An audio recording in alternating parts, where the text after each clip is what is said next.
皆さんこんにちは。今回は椿の剪定と芽の出方について説明したいと思います。まずは剪定の動画をご覧ください。最初に輪郭をイメージしてそれに向かって剪定していきます。多くの花木では花が終わった後に剪定するのが普通ですけれども、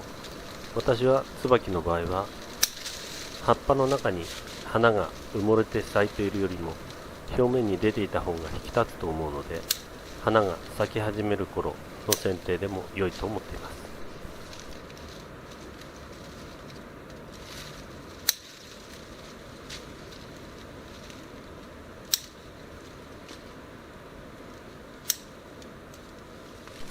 椿の場合はつぼみが結構中の方にもできますので、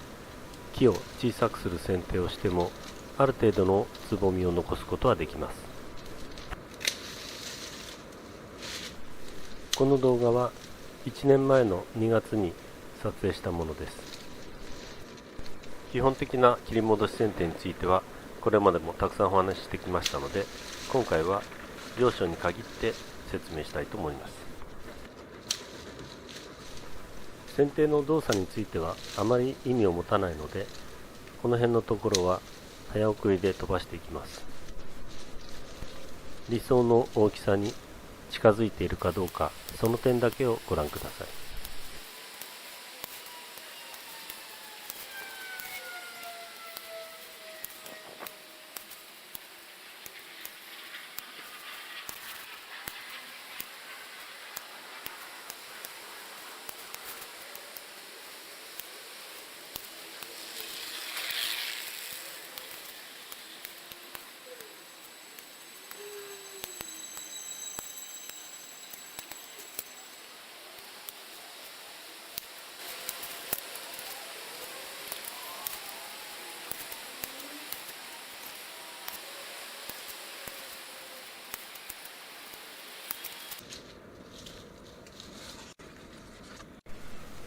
木の頭の部分は徒長枝を出させないようにする工夫が必要ですので、ちょっと難しいと思いますので、ゆっくりご覧に入れます。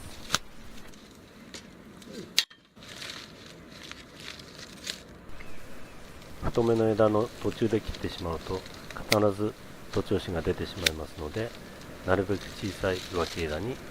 切り替えます。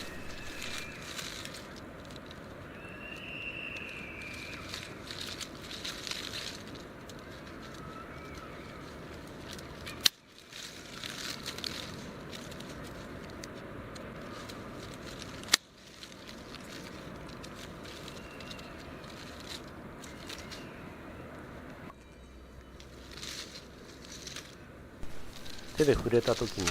ふわふわと柔らかく揺れるような枝は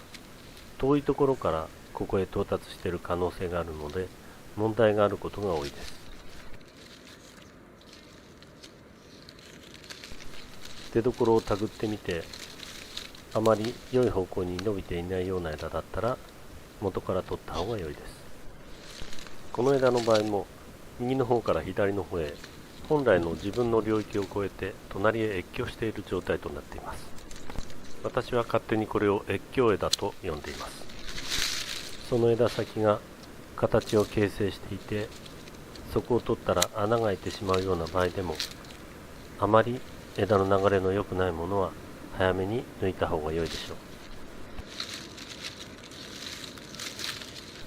この枝もなんとなく感触が悪いので、中の方を見ていきますと、かなり無理なところから越境してきているのがわかります。いわゆる懐枝でもありますが、このように枝と枝が競っていると、そこで擦れて傷がついたり癒着してしまったりすることがあります。外から眺めていても全く分かりませんけれども、こういうところが大事なところです。将来を見越して先々必ず切らなければならないような枝は細いうちに早めに処理します。幹から右へ出た枝はその右の部分を担当すれば良いわけで、それ以外の領域を侵そうとするものは処理した方が良いと思います。赤で示した小枝が比較的自分の領域を守っていますので、これを生かします。今穴が開いてしまうことを憂うよりも、先々の木の姿を考えましょう。剪定後に全体を眺めてみれば、この程度の穴はそれほど気になるものではありません。越境枝を放置してしまうとどのようになるかという悪い例をご覧に入れます。こんなに太くなってしまってからの処理では、木にも大きな負担になりますし、美観も損ねてしまいます。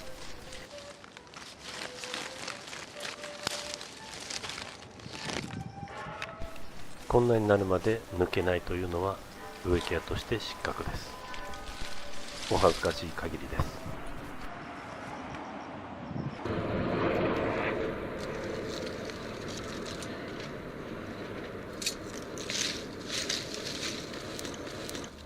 これも手触りの悪い枝です。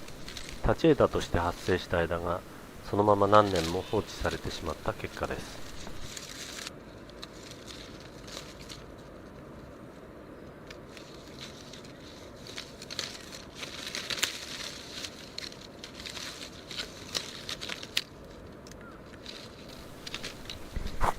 かろうじてこの小さな枝が方向性を保っていますので、とりあえずここで詰めますが、本来は元で切り取っても良い枝かもしれません。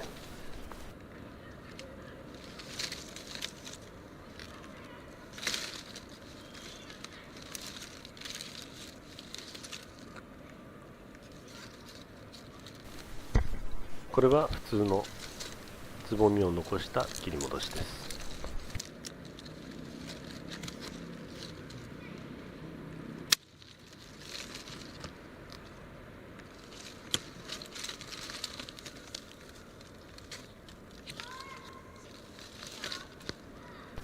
再び立ち枝から派生した枝です。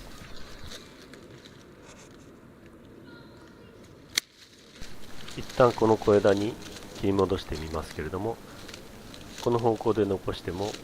懐枝になってしまうのは明確なので、さらに下で詰めます。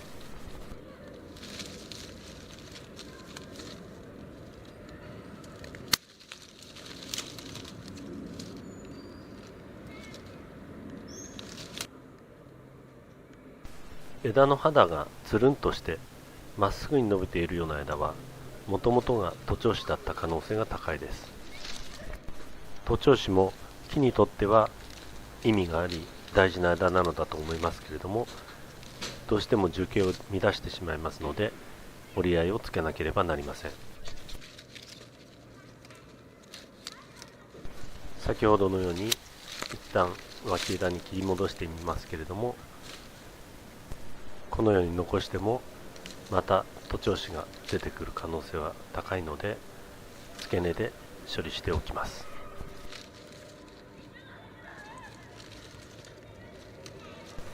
枝が太くなってしまうと切るのも大変ですから、早めに判断しなければならないと思います。例えばここに2本並んでいる枝は、この右側は立ち枝で、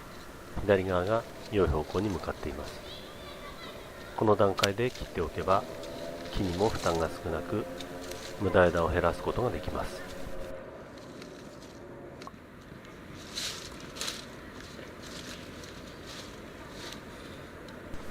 輪郭から飛び出た枝をこのようにちょんと詰めることはよくやりますけれども、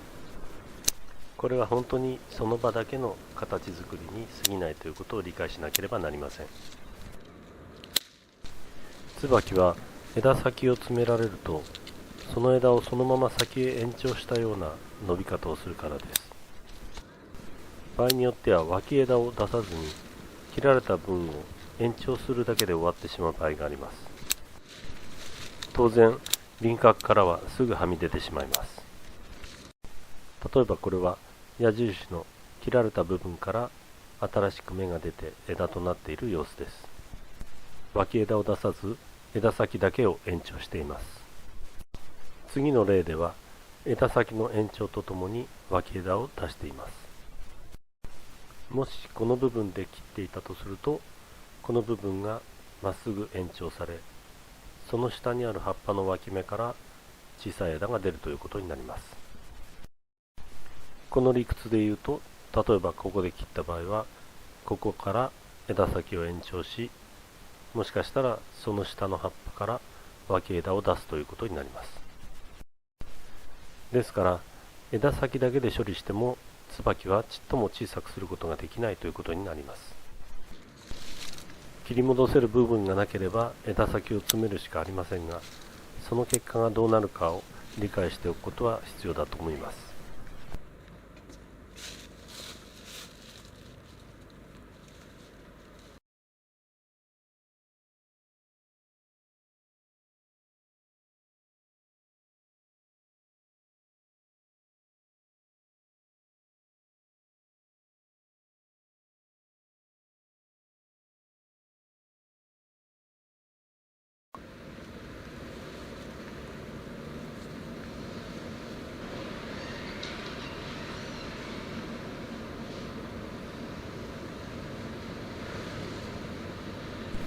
この辺りはこの動画の6分20秒あたりで一度出てきた場面です。その部分をもう一度再生してみます。立ち枝を取るということで、ここの小さい目に切り戻しました。この切った部分が1年後にどうなったか検証してみましょう。付け根で切った方が良いかもしれないと言っていた部分です。左側が去年、右側が今年です。去年切り戻したこの部分の小さい枝が残っています。そしてその左側に新しい芽ができて少し伸びています。立ち枝の勢いをセーブできていると思います。ここで着目すべきは、その左側にあるこの立ち枝です。去年はこんなに細かったのに、今年はこんなに太くなってしまっています。この立ち枝こそ付け根で切り取っておかなければならなかったのかもしれません。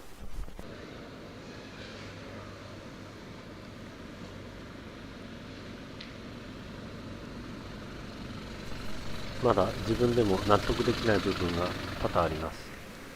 今後も検証を重ねていこうと思っています。ご視聴ありがとうございました。